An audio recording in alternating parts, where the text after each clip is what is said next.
सर्वप्रथम मैं संत शिरोमणि श्री गुरु रविदास जी संत समाज के दूसरे संत कबीरदास, गुरु नानक देव, महात्मा गौतम बुद्ध और हमारे महापुरुष बाबा साहब डॉक्टर भीमराव अंबेडकर, जिनको विश्व सूर्य, बौद्धिस्तव, ज्ञान का प्रतीक, भारत रत्न, संविधान निर्माता के नाम से हम लोग सब जानते हैं। मैं उनको नमन करता हूं। आज इस प्रोग्राम में उपस्थित हमारे सभी गणमान्य अतिथिगण, सभी सीनियर सिटीजन, सम्माननीय महिलाएं और जितने भी साधक साधिकाएं यहाँ पे उपस्थित हैं, उन सबको नमस्कार करता हूं। जितने मेधावी छात्र जिन्होंने आज सम्मान लिया इस संस्था की तरफ से,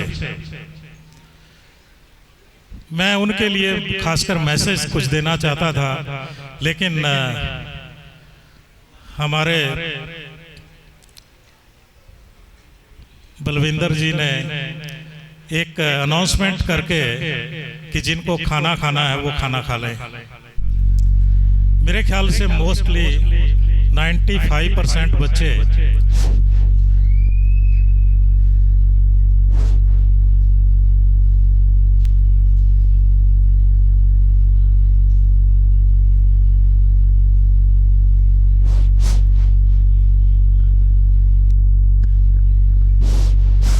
हेलो, तो मैं ये कहना चाह रहा था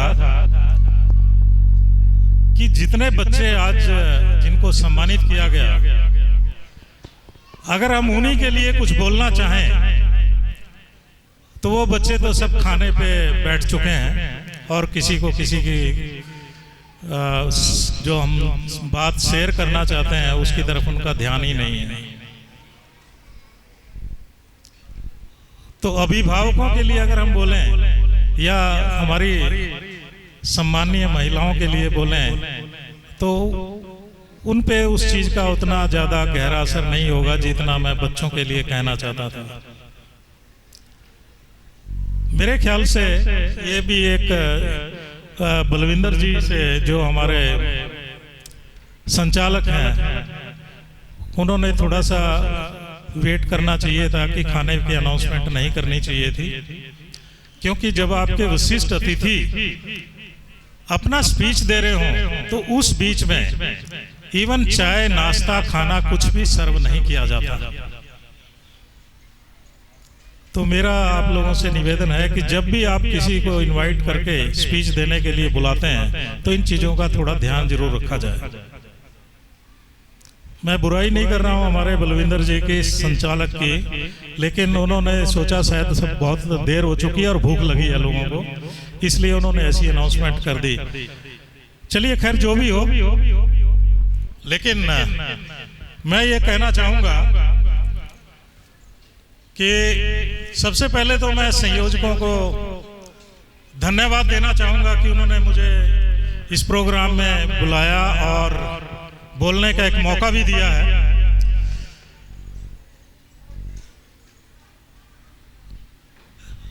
मैं आयोजक से, संचालक महोदय से एक विनती और करना चाहूंगा, क्या मुझे थोड़ा सा ज्यादा टाइम दे सकते हैं? धन्यवाद, अलाउ किया है।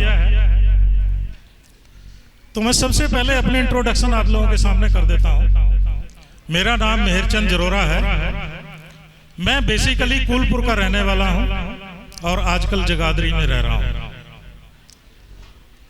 सेंट्रल गवर्नमेंट पब्लिक सेक्टर से मैं जनरल मैनेजर अभी रिटायर हुआ हूं, और जहां तक मेरी एजुकेशन का सवाल है वो भी मैं आप लोगों से शेयर कर देता हूं। मैं इंजीनियरिंग बैकग्राउंड से हूं। इंजीनियरिंग बैकग्राउंड में मैंने जो पढ़ाई की है, मेरे पास 11 पोस्ट ग्रेजुएट डिग्रियां हैं, इंजीनियरिंग स्पेशलाइज्ड डिग्रियां। आप ये मत सोचिए कि मैं अपना बखान कर रहा हूं या अपनी एजुकेशन को आपके सामने रखना चाह रहा हूं। मैं उन माता पिता या उन बच्चे जो जहां तक मेरी आवाज पहुंच रही हो, उनको ये कहना चाहता हूं कि बिना शिक्षा के, जैसा हमारे पूर्व अतिथियों ने कहा है, बिना शिक्षा के आपके जीवन का हर पल अधूरा है।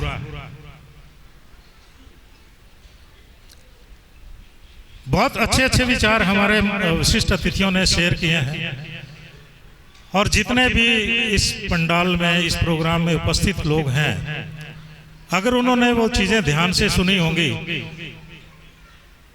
तो वो बहुत काफी कुछ कह गए हैं। मैं ये कह रहा था कि मैं अपनी एजुकेशन का बखान नहीं करना चाहता, लेकिन मैंने इसलिए शेयर किया कि शायद मेरे इस एजुकेशन के स्टैंडर्ड से कुछ बच्चों को कुछ सीख मिल पाए, कुछ इंस्पायरेशन हो पाए। मेरा जो बैकग्राउंड है बहुत पुअर फैमिली का रहा है, गांव से रहा हूं।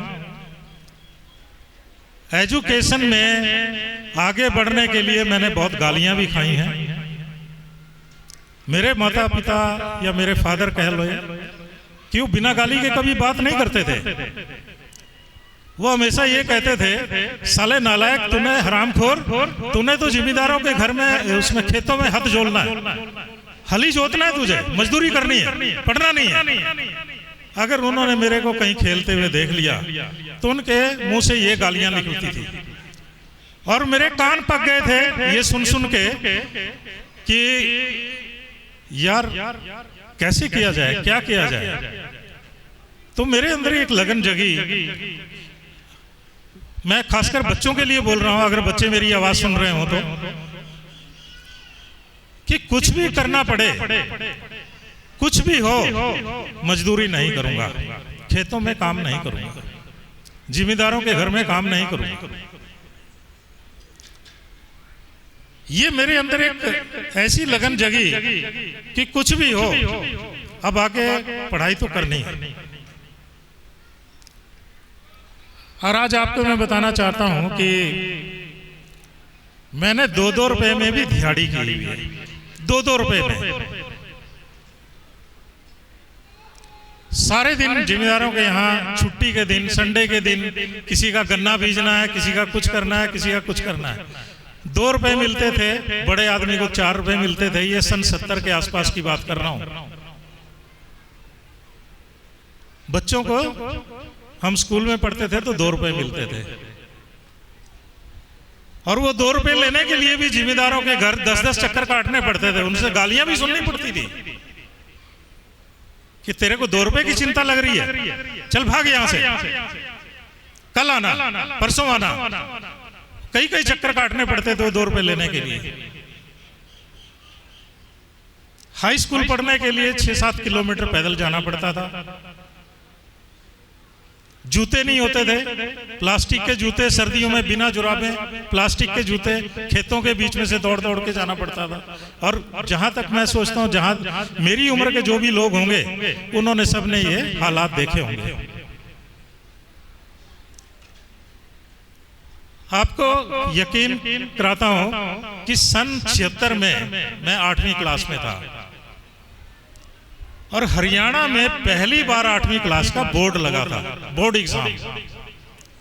मेरे स्कूल में 3 सेक्शन होते थे, जिसमें लगभग 130 बच्चे थे, और 130 बच्चे में से केवल 11 बच्चे पास हुए थे हरियाणा बोर्ड का 8वीं के एग्जाम में, जिसमें मैं टॉपर था।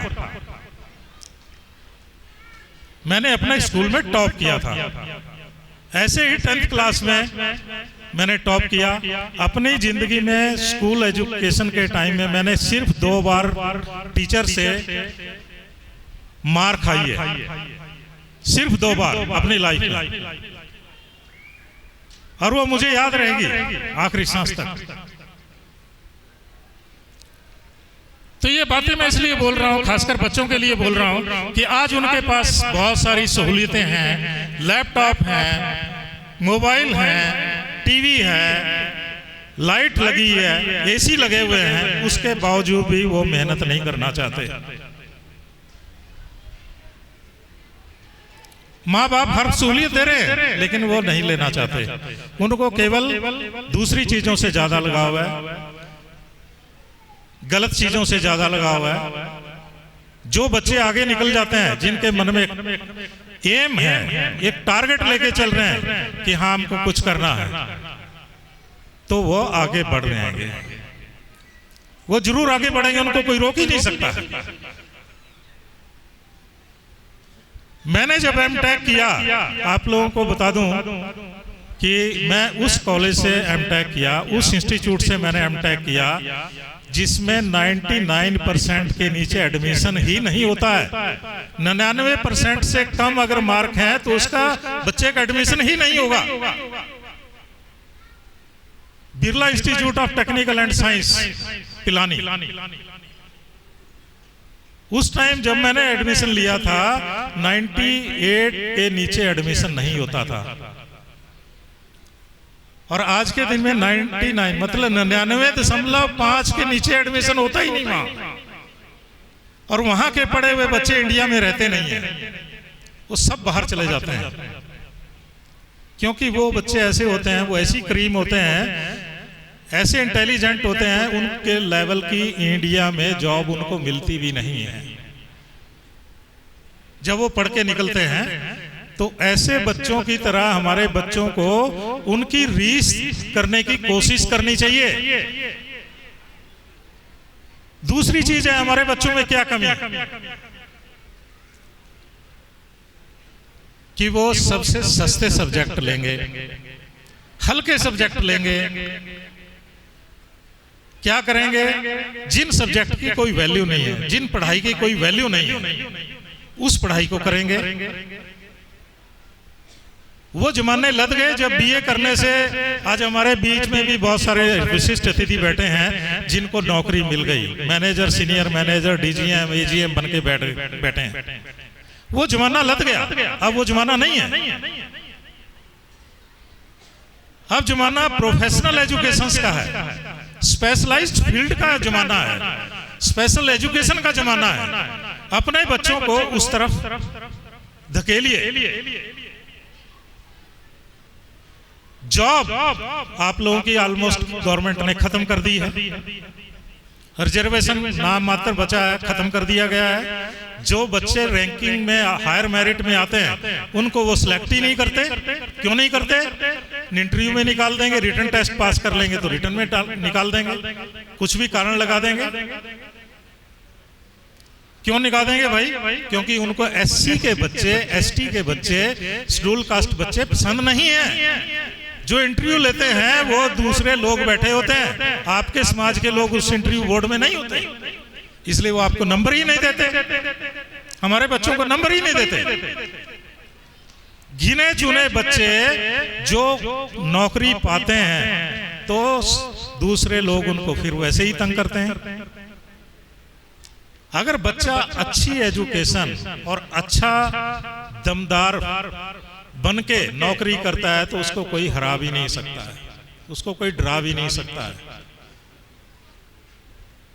आज के जिनमें आज के समय में उन बच्चों की वैल्यू है जो एक तो हायर मेरिट में है, हर फील्ड में तेज हैं, उनकी वैल्यू है।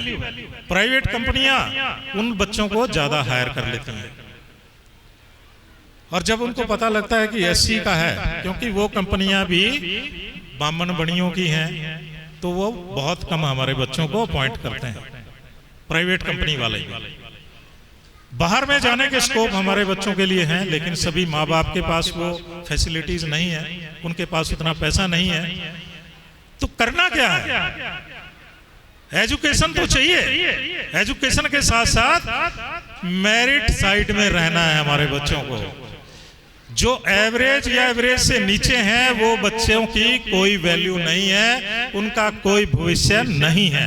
ये कान खोल के सुन लीजिए जो माता पिता यहाँ बैठे हुए हैं।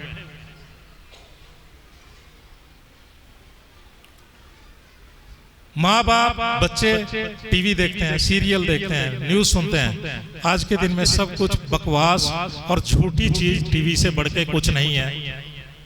सुबह से महात्मा बाबा संत बैठ जाते हैं, वो आपको ताबीज देंगे, आपको ये देंगे, आपको वो देंगे, आपकी सारी वो इलाज करेंगे। कुछ नहीं है, बकवास है। न्यूज देखते हैं, झूठा न्यूज, हर चैनल पे झूठा न्यूज आपके सामने परोसा जा रहा है, हम उसी पे विश्वास करके बैठ जाते हैं। सीरियल, देवियां देवता, ये गणेश जी, लक्ष्मी जी, विष्णु, फलाना ढिकाना, ये सारे बैठे हैं, देख रहे हैं, हमारी महिलाएं भी देख रही हैं। उन चीजों का कोई वजूद नहीं है। अगर हम डॉक्टर अंबेडकर साहब को मानते हैं, महात्मा गौतम बुद्ध को मानते हैं, गुरु रविदास जी को मानते हैं, तो उनके बताई हुई चीजों पे चलते कहां हैं? चल कहां रहे हैं? महात्मा गौतम बुद्ध क्या बोलते हैं कि भाई जिस चीज को आपने देखा नहीं, जिस चीज को आपने परखा नहीं, उस पे कभी विश्वास मत करना।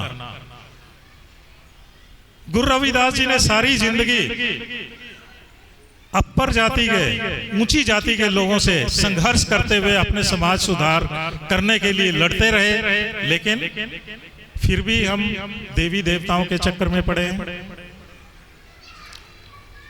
हमारे माताएं क्या करती हैं, हमारे बच्चे, हमारे पुरुष क्या कर रहे हैं कि आज जगराता कराएंगे जी, ये काम हमारा सफल नहीं हो रहा, देवी दुर्गा का जगराता करा लेंगे जी।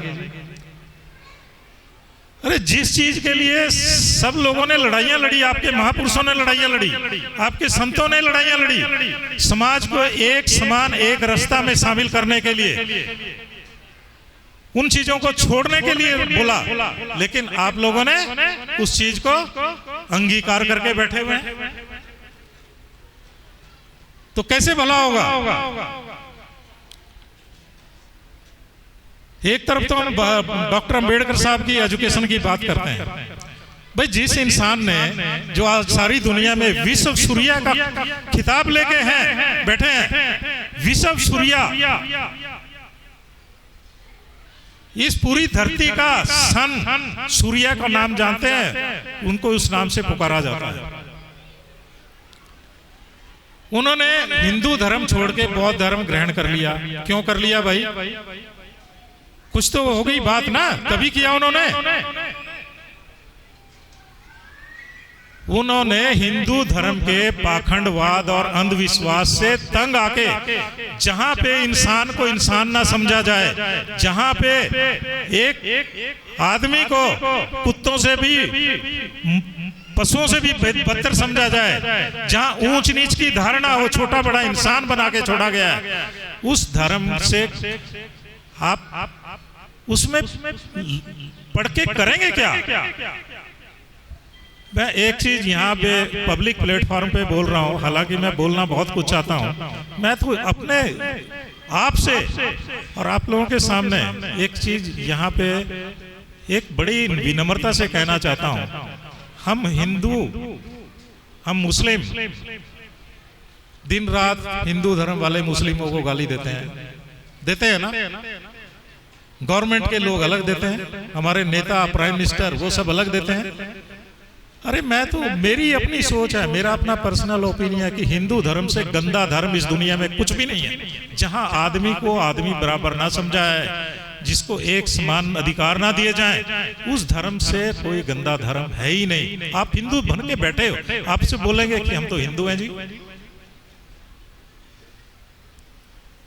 आप हिंदू कभी थे ही नहीं और ना कभी हिंदू माने जाएंगे। आप शूद्र हो, शूद्र ही समझे जाओगे। और इसके अलावा इस भारत देश के शासक हैं आप लोग, इस भारत देश के शासक हैं, मूल निवासी हैं इस देश के, आप मूल निवासी हैं इस देश के, असली भारतीय हैं आप लोग। ये कान खोल के सुन लीजिए, अपने दिमाग में बैठा लीजिए। जिन्होंने आपको लगभग 7,000 जातियों में बांट रखा है, वो कभी भी आपको ऊपर उठते हुए ऊंचे दर्जे के नागरिक मान ही नहीं सकते। और वो किन्होंने बांटा हुआ है आप सोच लीजिए, आप समझदार हैं। चमार बोलेगा चूड़ा तो मेरे से नीचा है जी, इस तरह से। झूर कुम्हार नाई बोलेगा जी मैं तो चमारों से ऊंचा। आपके अंदर एक ऐसी दरार पैदा कर दिया कि आप एकजुट हो ही नहीं सकते। साहब काशी राम ने यही तो आपके लिए बोला है कि जितने शूद्र हैं वो एक प्लेटफॉर्म पे आ जाओ। आज जो इतने बैकवर्ड क्लास के लोग हैं वो क्या कहते हैं, हम तो ब्राह्मणों से कम नहीं है जी। अगर कोई लड़ाई लड़ रहा है, असली में कोई लड़ाई लड़ रहा है इस देश की, तो वो चमार जाति लड़ रही है, चमार जाति।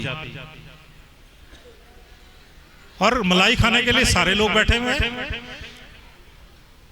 रिजर्वेशन पाके सब लोग बैठे जो नौकरी कर रहे हैं, लेकिन वहां कभी नहीं दिखाएंगे कि हम चमार हैं जी। बाकी सब जानते हैं, उनको जानते हैं दूसरे कि ये चमार है, लेकिन वो कभी अपने आप को छुपाते फिरेंगे हमेशा। और जैसे ही रिटायर होंगे उसके बाद हम अम्बेडकर संस्था चलाएंगे जी, गुरु रविदास मिशन के अध्यक्ष बनेंगे जी, हम ये बनेंगे जी, हम वो बनेंगे जी। उसके बाद वो चालू हो जाता है जैसे ही रिटायर होते हैं। मैंने अपनी जिंदगी में कभी नहीं छुपाया, मैं एक चीज सामने आप लोगों के सच बता रहा हूं, मैंने अपनी जिंदगी में कभी नहीं छुपाया। एक डिपार्टमेंट का हेड होते हुए, एक प्लांट का हेड होते हुए, हजारों लोग मेरे अंडर में काम करते थे, मैंने कभी नहीं छुपाया। सबको पता था कि जरोरा साहब चमार जाति से हैं, शेड्यूल्ड कास्ट हैं। अरे छुपाना क्यों है, जो है तो है। बहुत लोगों से लड़ाई होती थी, फाइटिंग होती थी, इसलिए हमारे बच्चों को वो मुकाम हासिल करने का उनको आगे बढ़ाना है कि वो अपने एक ऐसे मुकाम पे पहुंचे जहां कास्ट की नहीं, एक ज्ञान के वजूद की पहचान की जाए उनकी, उसकी वजह से उनकी पहचान की जाए। अंग्रेजों ने 190 साल राज किया, ठीक है ना, आप लोगों को पता ही है सबको, लेकिन सब लोग बोलते हैं अंग्रेज हमारे लिए बहुत खराब थे जी। मैं ये पूछना चाहता हूँ कितने हमारे बुजुर्ग भी बैठे हैं, क्या अंग्रेज खराब थे या अच्छे थे? अंग्रेज हमारे शूद्र समाज के लिए एक बहुत बड़ा वरदान थे। अगर वो 10-20 साल और रह जाते ना, आपकी सबसे बड़ी ऊंचाई होती,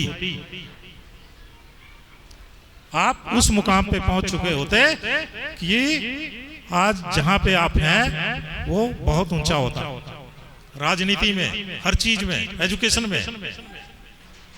लेकिन हमारे दिमाग में क्या घुसा दिया गया कि अंग्रेज हमारे लिए बहुत बुरे थे, वो तो ऐसे थे, वो तो वैसे थे, इसलिए उनको भगाया गया। लेकिन शूद्र समाज का हक मारने वाले लोग जो हैं उन्होंने उसका विरोध किया, ठीक है। तो मेरा इतना ही कहना है, हमारे संचालक महोदय खड़े हुए हैं कि जितनी जल्दी हो सके मैं माइक छोड़ दूं। तो मेरा एक ही कहना है कि अपने बच्चों को, जैसे हमारे पूर्व वक्ताओं ने भी बोला कि शिक्षा वो शेरनी का दूध है कि जो पिएगा वो दहाड़ेगा, वो हमेशा उसकी, और जो नहीं दहाड़ेगा उसकी शिक्षा का ही कोई फायदा नहीं है, वो जीरो है, वो नालायक है। जो शिक्षा पाकर भी अगर अन्याय के खिलाफ बोलने की हिम्मत ना जुटा पाए, उससे बड़ा नालायक कोई नहीं है। तो मेरा इतना ही कहना है। और एक चीज थोड़ी सी और, बलविंदर जी संचालक महोदय, जरा सा देखिए हमारे त्योहार क्या, हम त्योहार तो मनाते हैं, होली में भी खूब नाचे गाते हैं, दारू पीते हैं, मटर लाएंगे जी, खेलेंगे, रंग लगाएंगे जी। ऐसी दिवाली दशहरा पे हम लोग बहुत कुछ करते हैं। अरे ये हमारे त्योहार नहीं है, हम बहुत बड़े पागल हैं, बेवकूफ हैं हम लोग। ये हमारे त्योहार हो ही नहीं सकते। ये हमारे महापुरुषों के हत्या करने के बाद उनका जश्न और उनको त्योहार बना के हमारे आगे परोस दिया गया है। हम उन्हीं को अपने महापुरुषों की हत्या का जश्न मनाते हैं हम लोग। हमारे त्योहार क्या है? 14 अप्रैल जो हमारे भगवान ने जन्म लिया, उस दिन लड़ियां लगाइए, मिठाइयां बांटिए, नए कपड़े सिलवाइए, वो आपका त्योहार है। बुद्ध पूर्णिमा, महात्मा गौतम बुद्ध का जन्मदिन, उनका ज्ञान प्राप्त करने का दिन, उनका महापरिनिर्वाण का दिन, बुद्ध पूर्णिमा, वो हमारा त्योहार है। ये इस तरह की जो चीजें हैं ये हमारे त्योहार हैं। होली दिवाली हमारे त्योहार नहीं है, दशहरा हमारा त्योहार नहीं है। अपने घर को सजाना है, मनाना है, तो इन त्योहारों को मनाइए। अपने घर पे लड़ियां लगवाइए, लाइटिंग लगवाइए 14 अप्रैल पे। मैं तो देखता हूं यहाँ कोई भी नहीं करता, कोई भी नहीं करता इस चीज को। मैं अपने घर को 14 अप्रैल के दिन कई सालों से सजाता हूं, और मेरे मोहल्ले में, मेरे शहर में, मेरे समाज के लोग भी कोई नहीं सजाता है। मेरे घर में एक हफ्ता लड़ियां लगती हैं, लाइटिंग लगती है, ताकि दुनिया को भी, मैं बाहर के लोगों को भी, और पूछते हैं यार क्या है तुम्हारा, शादी की सालगिरह है क्या, तुम्हारे बच्चे का जन्मदिन है क्या, कौन सा त्योहार है, किस लिए लड़ियां लगाई? मैं यार 14 अप्रैल है, एक महान पुरुष का जन्मदिन है, उसको हम मनाते हैं, उसकी खुशी में लगाई हुई है। महात्मा गौतम बुद्ध का, गुरु रविदास जी का जन्मदिन, उस दिन लगाइए। जो महापुरुष जिन्होंने इस समाज के लिए, मानवता के लिए, इंसानियत के लिए काम किया है, एक प्लेटफॉर्म पे लाने का काम किया है, उनके जन्मदिन मनाइए। तो मैं अभी खत्म करता हूं यहीं पे। बोलना तो बहुत कुछ चाहता था, मैं 3 घंटे आप लोगों के सामने बोल सकता हूं और बहुत कुछ आपको संदेश देना चाहता हूं, लेकिन टाइम की समस्या है। तो मैं उन सभी अभिभावक, माता पिता, बच्चे जो जिन्होंने आज ये सम्मान पाया, उनको बहुत बहुत बधाई, तहे दिल से बधाई। उनके टीचर्स को बधाई, उनके भाई बहनों को बधाई जिन्होंने उसको सपोर्ट किया, कोऑपरेट किया। माता पिता ने उनकी जो फीस भरी उसका उन्होंने वायदा निभाया। ये मैं आप लोगों को तहे दिल से बहुत बहुत बधाई, माता पिता को भी और बच्चों को भी। आगे आने वाले टाइम में ये प्रोग्राम मैं रिक्वेस्ट करता हूँ संस्था से कि और अच्छा करें, और आने वाले टाइम में इस गुरुद्वारे का भी, इस डेरे का भी एक अच्छा सुधार होगा, ऐसी कामना के साथ आप सबको बहुत बहुत धन्यवाद। मुझे सुनने के लिए आप लोगों का बहुत बहुत शुक्रिया, धन्यवाद।